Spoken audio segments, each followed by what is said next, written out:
Okay, welcome to Geography Grade 9 lesson. 5.1 Major Economic Activities in Ethiopia. Baga gara barnoota Geography kutaa salgaffaatti nagaan dhuftan. Boqonnaa 5 sochiiwwan dinagdee gurguddaa Itoophiyaa keessatti. Economic activity is the production, distribution and exchange of goods and services. Economic activity yookaan immoo sochiiwwan dinagdee jechuun sochii oomishaa, raabsaa fi waljijjiirraa oomishaalee fi tajaajiloota jechuudha. Some examples of these activities are hunting, fishing, farming, grazing, mining, manufacturing, transportation, trade and others. Sochiiwwan dinagdee kunis sochiiwwan akka adamoo, qurxummii kiyyeessuu, lafa qotuu, horsiisa beelladaa, albuuda baasuu, hojii manufacturing yookaan hojii oomishaa, hojii geejjibaa, daldalaa fi kanneen biroo. Isaan kun walumaa galatti sochiiwwan dinagdee gurguddaa jedhamu. Classification of economic activities. Qoodama sochiiwwan dinagdee kana. The economic activities practiced in the world are grouped into 5. Sochiiwwan dinagdee addunyaa irratti geggeeffaman bakka gurguddaa shanitti ramadamu. These are primary, secondary, tertiary, quaternary and quinary. Sochiiwwan dinagdee kunis sochii dinagdee sadarkaa tokkoffaa, sochii dinagdee sadarkaa lammaffaa, sochii dinagdee sadarkaa sadaffaa, sochii dinagdee sadarkaa arfaffaa fi sochii dinagdee sadarkaa shanaffaa jedhamanii ramadamu. Each type of economic activity is important to the society. Sochiiwwan dinagdee kun hundumti isaanii iyyuu jireenya namaatiif barbaachisoodha jechuudha yookaan immoo jireenya hawaasaatiif warra gahee taphatan jechuudha. Categories of economic activities. When we discuss these categories of these economic activities by diagram, you can see by this diagram primary activities, secondary activities, tertiary activities, quinary activities and quaternary activities. The primary activities: agricultural products, gathering industries and extractive industries. These are totally we call as harvest or extraction. Sochiin dinagdee sadarkaa tokkoffaa kun walumaa galatti hojii oomishaa yookaan immoo extraction waan naannoo irra jiru oomishanii akkuma jiruun itti fayyadamuudha. Isaan sochii dinagdee sadarkaa tokkoffaa jedhamu. Osoo waa tokko ogummaa keenya osoo ittiin dabalin boca isaatuun jijjiirin akkuma jiruun naannoo irraa fuunee oomishne kan itti fayyadamu isaan sochii dinagdee sadarkaa tokkoffaa jedhamu. For example, farming, fishing, forestry and mining. Secondary activities. Sochii dinagdee sadarkaa arfaffaa warra jedhaman jiru. Sochiin dinagdee sadarkaa arfaffaa kun sochiin dinagdee sadarkaa lammaffaa warra jedhaman jiru. Isaan immoo manufacturing, construction and power production. These are known as value added industries. Isaan kun immoo walumaa galatti sochii dinagdee gatiitti dabaluu yookaan immoo sona dabaluudhaan oomisha oomishu jechuudha. Fakkeenyaaf hojiin warshaa, hojiin ijaarsa manneenii, daandii, riqichaa, hojiin daandii baaburaa, akkuma kana immoo power production, hojiin oomisha anniisaa. Isaan kun walumaa galatti sochii dinagdee sadarkaa lammaffaa jedhamu. Fakkeenyaaf amma boqqolloo daagnee yoo gurgurre boqqolloo sana daagnee gara daakutti gurgurre sonatti daballe jechuudha. Inni sochii dinagdee sadarkaa lammaffaa jedhama. The third one is tertiary economic activities. Tertiary economic activities are retail and wholesale trading. Sochiin dinagdee sadarkaa sadaffaa kun immoo walumaa galatti hojiiwwan daldala jilmaadhaan gurguruu, professional service tajaajiloota professional yookiin immoo ogummaa addaa barbaadan. Isaan walumaa galatti service sector industries. Isaan kun immoo sochii dinagdee yookaan immoo sektera tajaajilaa jedhamu. For example, tourism, transportation, trade. These are tertiary activities. The fourth one is quinary activities. Sochiin dinagdee inni sadarkaa shanaffaarra jiru kuni quinary activities yookaan immoo sochii dinagdee sadarkaa shanaffaa jedhamu. Executive decision making, high level decision making. Isaan kun walumaa galatti biyya tokko keessatti kanneen sadarkaa tooppiirra yookaan immoo oliirra jiran biyya tokko keessatti maal akka oomishamuu qabu, eessatti akka oomishamuu qabu warra murteessan jechuudha. Sadarkaa mootummaa sadarkaa dhaabbilee gurguddaa olaanaa keessa warra jiran isaan quinary economic activity jedhamu. And these asks high skills. Isaan kun walumaa galatti sochiiwwan dinagdee dandeettii guddaa beekumsa guddaa warra gaafatan isaan quinary activities jedhamu. The other one is quaternary economic activities. These are known as white collar information service. Isaan kun immoo sochii dinagdee sadarkaa arfaffaa warra jedhaman jiru. Isaan kun immoo warra sadarkaa arfaffaa irra jiran, for example like the information, tajaajila odeeffannoo, qorannoo fi qo'annoo adda addaa, tajaajiloota bulchiinsaa, barnoota, fayyaa. Isaan kun walumaa galatti sochii dinagdee sadarkaa arfaffaa jalatti ramadamu. Aishi primary economic activities sochii dinagdee sadarkaa tokkoffaa kan tokko yoo ilaali. Primary economic activities focus directly on the extraction of resources from the environment. Primary economic activity kun kanin kallattiidhaan irratti xiyyeeffatu qabeenyaawwan uumamaa naannoo jiran akkuma jiruun fuune osoo ogummaatti hin dabalin, osoo boca isaanii hin jijjiirin akkuma jiruun kanneen itti fayyadamnu jechuudha. Isaan primary economic activities jedhamu. This involves the production of foodstuffs and raw materials. Kun walumaa galatti kan inni of keessatti qabatu nyaata oomishuu, wantoota nyaataman garaagaraa oomishuu, darbees immoo raw materials mi'a dheedhii oomishuu. Mi'a dheedhii jechuun fakkeenyaaf mi'a galtee warshaa warreen ta'an, mi'a indaastirii ijaarsaa warreen ta'an oomishuu. Isaan primary economic activities jedhamu. Primary economic activities include agriculture, fishing, forestry, and mining. Primary activity kuni gosoota oomishaa gurguddaa afur of keessaa qaba. Qonna, qurxummii horsiisuu, hojii bosonaa, darbees immoo albuuda baasuu. All of these jobs are dependent upon the natural resource of the earth. Sochiiwwan dinagdee gurguddoon arfan kun walumaa galatti bu'uurri isaanii qabeenya uumamaa naannoo dachee jirutti bu'uureffamanii kan geggeeffamanidha. These characteristics of primary economic activities are dependent on natural environment. Sochiiwwan dinagdee kun walumaa galatti qabeenya naannoo uumamaa irratti hundaa'u. Naannoo uumamaa irratti hundaa'aniitu kan geggeeffamanidha. Relate to the production of foodstuffs and raw materials. Inni kan biraan hariiroon isaanii yookaan immoo kaayyoon isaanii inni guddaan tokko production of foodstuffs, wantoota nyaataman oomishuu. Darbees immoo raw materials, mi'a dheedhii, mi'a galtee warshaa warreen ta'an oomishuu. Influenced by the condition of physical environment in one way or another. Conditionii yookaan immoo haala naannootiin, haala uumama naannootiin immoo salphaamatti warreen maal ta'uu danda'an warra influenced yookaan immoo hubamuu danda'an. Among these primary economic activities, let us discuss agriculture. Sochiiwwan dinagdee sadarkaa tokkoffaa kana keessa mee qonna haa ibsinu. Agriculture is the science and art of cultivation of the soil and the rearing of livestock for the either local consumption or commercial purpose. Qonna jechuun saayinsii fi aartii oomishaa keessumatti biyyee kunuunsuudhaan. Rearing of livestock horsiisa beelladaa for local or for commercial purpose. Nyaataaf jedhame yookaan immoo gurgurtaaf jedhame kan oomishamudha. Ethiopia is mentioned as one of the original centers of the world's most important cultivated crops. Itoophiyaanis biyyoota addunyaa irra jiran keessa biyyoota originii yookaan immoo oomisha midhaanota gosa garaagaraan beekamtudha. Ethiopia is the most agricultural production takes place in Wayna Dega and Wayna Dega zones. Itoophiyaa keessatti oomishni midhaanii kun bal'inaan kan geggeeffamu naannoo qilleensa baddaa fi badda daree qabutti bal'inaan geggeeffama. Agriculture in Ethiopia can be divided into two broad types.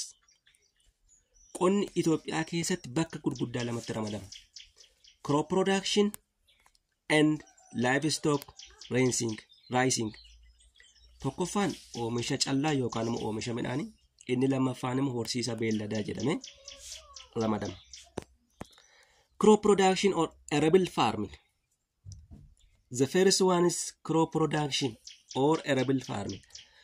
Crop production is the process of cultivation of plants to yield food, feed, fiber, or to provide medicinal or industrial ingredients or grow ornamental products. Crop production walumaa galatti kan inni of keessaa qabu tokkoffaan oomisha callaa yookaan midhaan of keessaa qaba. Fiber wantoota fiberii yookaan immoo fakkeenyaaf oomisha galtee uffataaf kan oolan kan akka jirbii oomisha of keessaa qaba. Medicinal biqiloota qorichummaaf oolan oomisha of keessaa qaba. The other ones industrial ingredients darbees immoo oomishoota galtee warshaa ta'an oomishuus of keessaa qaba. Ornamental products oomishoota miidhaginaaf oolanis oomishuu of keessaa qaba.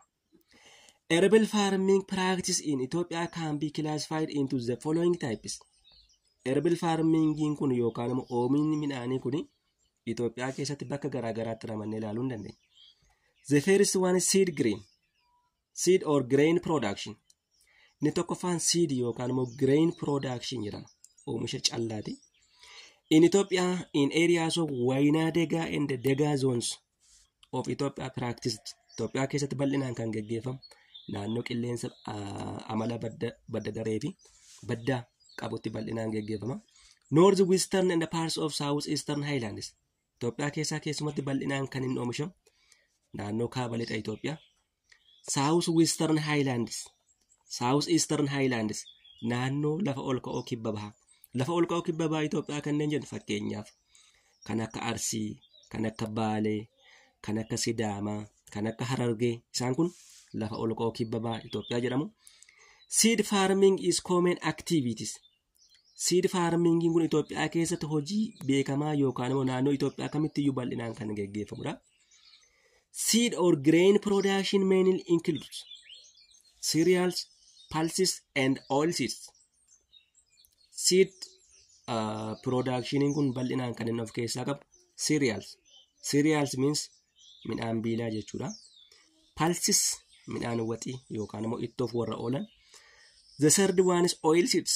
Oilseeds jechuun midhaan dibataa yookaan immoo midhaan zayitaaf warra oolan jechuudha. Like the sesame fakkeenyaaf kan akka loozii, kan akka talbaa isaan kun midhaan dibataa jennee waamna.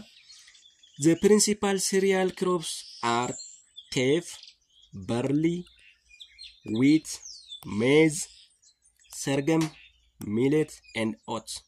Fakkeenyaaf midhaan biilaa gurguddoo warri beekamoo ta'an Itoophiyaatti bal'inaan kan oomishaman fakkeenyaaf xaafii, kan akka garbuu, kan akka qamadii, kan akka boqqolloo, kan akka bishingaa fi kan akka daaguyyaa.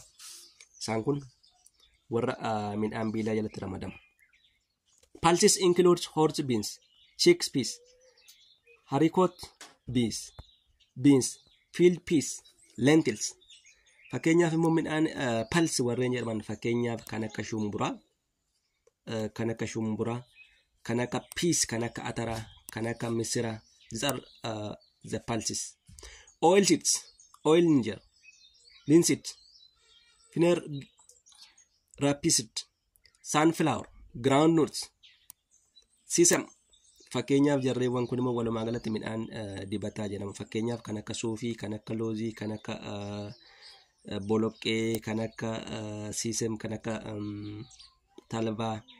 Permanent or perennial seed production. Permanent seed production or crop cultivation. Perennial crops like insects, coffee, cotton, etc. Permanent yookaan perennial crop production jechuun midhaanota oomishamanii waggaa 2 yookaan waggaa 3 booda tajaajila kennuu danda'an warreen umurii dheeraa turuu danda'an jechuudha. Fakkeenyaaf kan akka qochoo yoo fudhattanii dhaabatee waggoota muraasaan booda tajaajila kenna. Bunni dhaabatee waggoota baay'ee tajaajila kennuu danda'a. Cotton jirbiinis erga dhaabatee waggoota muraasa booda ija kennee waggoota dheeraaf immoo tajaajila kennuu danda'a. The major crops in the Wayna Dega areas of southern and southwestern parts of the country. Midhaanonni gurguddoon bal'inaan Itoophiyaa keessatti oomishaman naannoo Wayna Dega yookaan immoo naannoo qilleensa badda daree qabutti bal'inaan oomishamu. Keessumatti naannoo kibbaa fi southwestern naannoo kibba lixa Itoophiyaatti immoo bal'inaan oomishamu jechuudha. Insect is the staple food of the people of these areas. naannoo kana keessatti keessumatti insetiin yookaan immoo oomishni qochoo uummata naannoo kanaa madda nyaataa isa guddaadha. The third one is shifting cultivation. Shifting cultivation is the cut and burn cultivation system. Inni sadaffaan shifting cultivation system jedhama. Shifting jechuun jijjiiruu jechuudha. Cultivation jechuun immoo oomishuu jechuudha. Jijjiiranii yeroodhaa gara yerootti oomishuudha. This one is known as cut and burn. Oomishni kun immoo oomisha bosona naannoo jiru qulqulleessanii erga gubanii booda qulqulleessuu achii hojii gubuu of keessaa qaba. Achii booda immoo oomisha of keessaa qaba. In Ethiopia, shifting cultivation is practiced in western and southwestern Ethiopian highlands, lowlands, or the Benishangul Gumuz, Gambella, southern regions. Shifting cultivation in Ethiopia keessa kan inni bal'inaan beekamu naannoo lixaa fi kibba lixa Itoophiyaatti bal'inaan beekama. Darbees naannoo Benishangul Gumuz, naannoo Gambeellaatti gosti oomishaa bal'inaan beekamu shifting cultivation jedhama. Sababiin isaa iyyuu naannoon kun naannoo bosona heddummataa waan qabuuf naannoo bosonni jirutti bal'inaan gosti qonnaa gaggeeffamu shifting cultivation dha. This shifting cultivation is especially common in this area because of this is high rainfall in this area. Due to that there is high soil erosion. Sababiin isaa naannoon kun naannoo rooba guddaa qabu waan ta'eef dhiqamiinsa biyyee guddaa jira. Dhiqamiinsi biyyee guddaa naannoo kana jiru immoo albuudota biyyee naannoo kana keessa jiran salphamatti dhiqee lafti naannoo kana dafee xaawummaa isaa gadhiisa. Kanaaf gaa naannoo kanatti hojiin shifting cultivation guddaadha jechuudha. The other one is plantation agriculture. Inni kan biraa inni arfaffaan plantation agriculture jedhama. Inni kun immoo walumaa galatti oomisha lafa bal'aa irratti hojii gurgurtaatiif yookaan immoo mi'a warshaaf jedhanii oomishuudha. In Ethiopia, plantation agriculture produces the cash or industrial crops like the sugarcane, the cotton, the coffee, the tea, the rubber.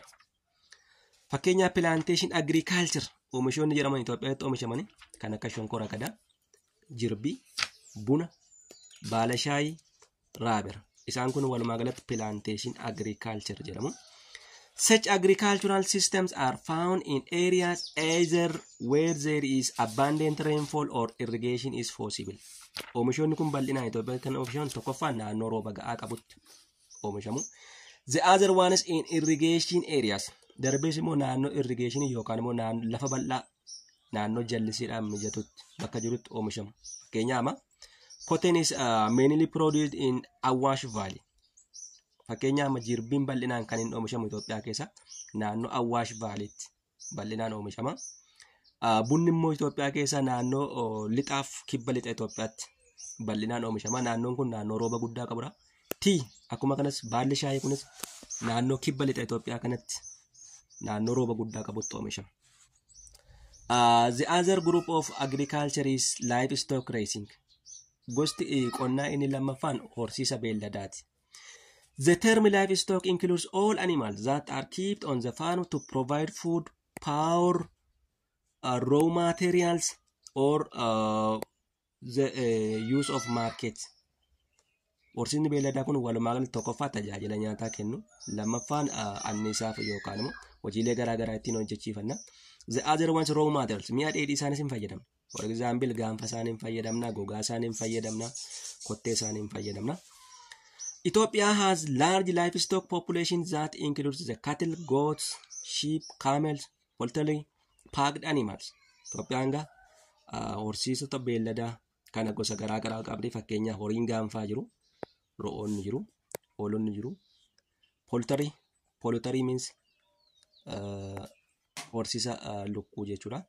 Packed animals means especially horii kottee duudaa warra hin taane jechuudha. Like the camel, like the horse, fakkeenyaaf warra kottee duudaadha. In cattle population, Ethiopia stands first in Africa and 10th in the world.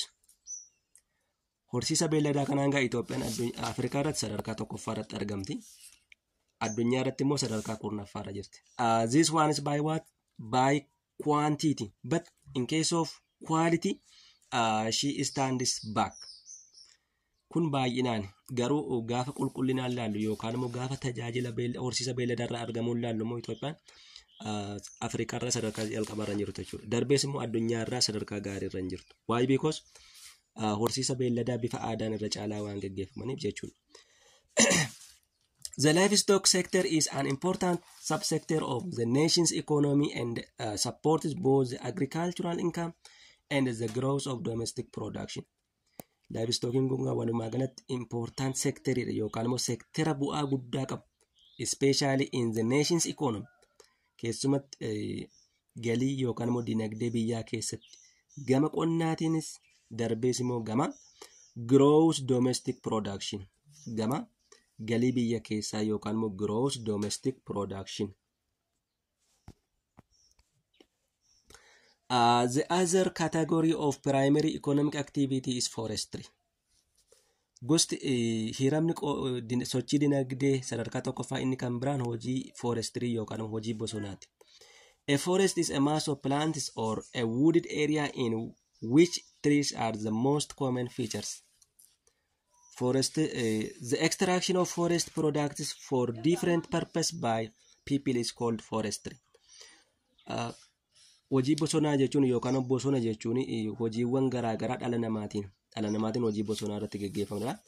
Kanaaf dhalli namaa tajaajila bosona irraa argachuudhaaf bosona naannoo hin dhaaba. Erga dhaabee kunuunsee booda madda galiif oolcha. Darbee tajaajiloota garaagaraaf fayyadama. Inni forestry jedhama. Economic significance of Ethiopian forest, even so the importance of forest and forest products is little in earning foreign exchange. Haa ta'uyyuu malee hojiin bosonaa kun Itoophiyaa keessatti sadarkaa guddaa irra jiru jechuudha. Yookaan immoo foreign exchange currency yookaan immoo maallaqa biyya alaa fiduu irratti doolaara fiduu irratti ga'een isaa xiqqaadha. For instance, their contribution to the national economy in the form of GDP is about 6.1%. Walumaa galatti sheeriin yookaan immoo qoodan GDP biyyaa keessaa qabu 6.1% jechuudha. Ammallee hin guddanne jiru. Hojiin bosonaa Itoophiyaa keessatti hin guddanne. Hojii bosonaa jechuun fakkeenyaaf naannoo jirutti baargamoon dhaabna, giraaviiliyaan dhaabna, tsidiin dhaabna. Jara kana erga kunuunsinee booda gaafa isaan gurgurtaaf ga'an gara gabaatti geessanii gurguramu jechuudha. Inni maal jenna? Forestry jenna. This forestry is especially important for fuel wood, timber house wood, furniture, for building and construction. Forestry kun tokkoffaan muka qoraanii ta'e yookaan humna annisaa ta'een tajaajila.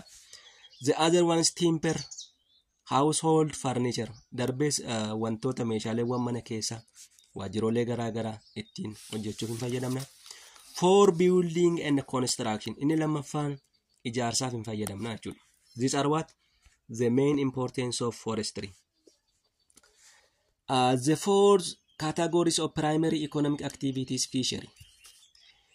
Fishing is a primary economic activity concerned with the catching and harvesting of fish, other marine creatures. Fishing sochii dinagdee sadarkaa tokkoffaa ta'e walumaa galatti hojii qurxummii kiyyeessuuti. Bishaan keessa qaamolee bishaanii gurguddoo kan akka haroowwanii, galaan, lageewwan yaa'an keessa qurxummii kiyyeessuudha. And other marine creatures. Darbees immoo qurxummii qofaatu hin ta'in wantoota lubbuu qabeeyyii ta'an tajaajiloota garaagaraa kan qaban qaamolee bishaanii keessa jiran kiyyeessuus hin dabalataa jechuudha. Fishing is one of the oldest occupation of humankind. Fishingiin kun sochiiwwan dinagdee addunyaa irra jiran keessaa the oldest occupation jedhama. Yookaan immoo hojii dhala namaa isa bara durii jalqabe bara Adamoo funaansaa qabe hojiirra oolaa kan ture waan ta'eef the oldest occupation of humankind jedhama. Most fishing activities in Ethiopia takes place in fresh water. Fishingin kun bal'inaan Itoophiyaatti kan inni gaggeeffamu fresh water yookaan bishaan qulqulluu keessatti gaggeeffama. Fakkeenyaaf Itoophiyaa keessa Itoophiyaan haroowwan hedduu qabdi. Highland lakes, Rift Valley lakes jiru. Fakkeenyaaf Xaanaan jira. Haroowwan sululaa fakkeenyaaf Abiyaataa, Shaalaa, Langaanoo, Dambal. These are the most Ethiopian lakes and especially rich in case of fish. Isaan kun haroowwan gurguddoo Itoophiyaa keessumatti qabeenya qurxummiidhaan warra badhaadhoo ta'an jechuudha. In general, the Ethiopian fishing grounds could be classified as lakes and what? Rivers. Bal'inaan qurxummiileen Itoophiyaa keessatti bal'inaan kan jiran haroowwanii fi lageewwan keessa jiru. Why? Because Itoophiyaan galaana hin qabdu waan ta'eef jechuudha. The other category of primary economic activity is mining. Sochiin dinagdee sadarkaa tokkoffaa qoodamni inni kan biraan mining. Mining jechuun hojii albuudaa jechuudha. Mining is a primary economic activity concerned with the extraction of mineral bearing substance from the earth's crust. Mining is sochii dinagdee sadarkaa tokkoffaa ta'e walumaa galatti albuuda lafa keessaa baasanii qaama bishaanii keessaa baasanii gurguruu jechuudha. Fakkeenyaaf naannoo jiraattanitti yookaan immoo jirutti dhakaa lafa keessaa baasnee hin gurgurra. Darbee cirracha bishaan keessaa hammaarree akkuma jiru hin gurgurra jechuudha. Amma waatti dabaluun hin jiru jechuudha. Boca albuuda sanaa jijjiiruun hin jiru. Akkuma jiruun gabaadhaaf dhiyeessinee madda galii godhanna yookaan immoo ijaarsaaf oolfanna. Isa maal jenna? Albuuda yookaan mining jenna. The earth's crust is composed of rock containing minerals. Keessumatti qaama dachee keessaa inni albuuda hedduu qabu crust jenna. Crustiin dacheen baqqaana gurguddaa sadii qaba. Crust, mantle, core. Kana keessa inni albuuda hedduu qabu crust jenna yookaan immoo irra lafaa jennee isa waamnu jechuudha. A mineral is an inorganic chemical element or compound found naturally in the crust of the earth. Mineraalin kun yookaan immoo albuudni kun inorganic chemical jedhama. Inorganic jechuun maal jechuudha? Inorganic means the ones that is not from the remains of the living things, that is plants and animals. Inorganic kan jennu dhufaatiinsa haftee biqiloota yookaan haftee wantoota lubbuu qabeeyyii irraa kan hin taane. Lubbuu qabeeyyii yeroo jennu biqiloota irraa yookaan immoo bineensota irraa kan hin taane jechuudha. Isaan inorganic jedhamu. Mining is important to the economy of Ethiopia. Mining kun yookaan immoo hojiin albuudaa kun dinagdee Itoophiyaa keessa sheera yookaan immoo qooda qaba. Mining contributes to only 1.5% of GDP.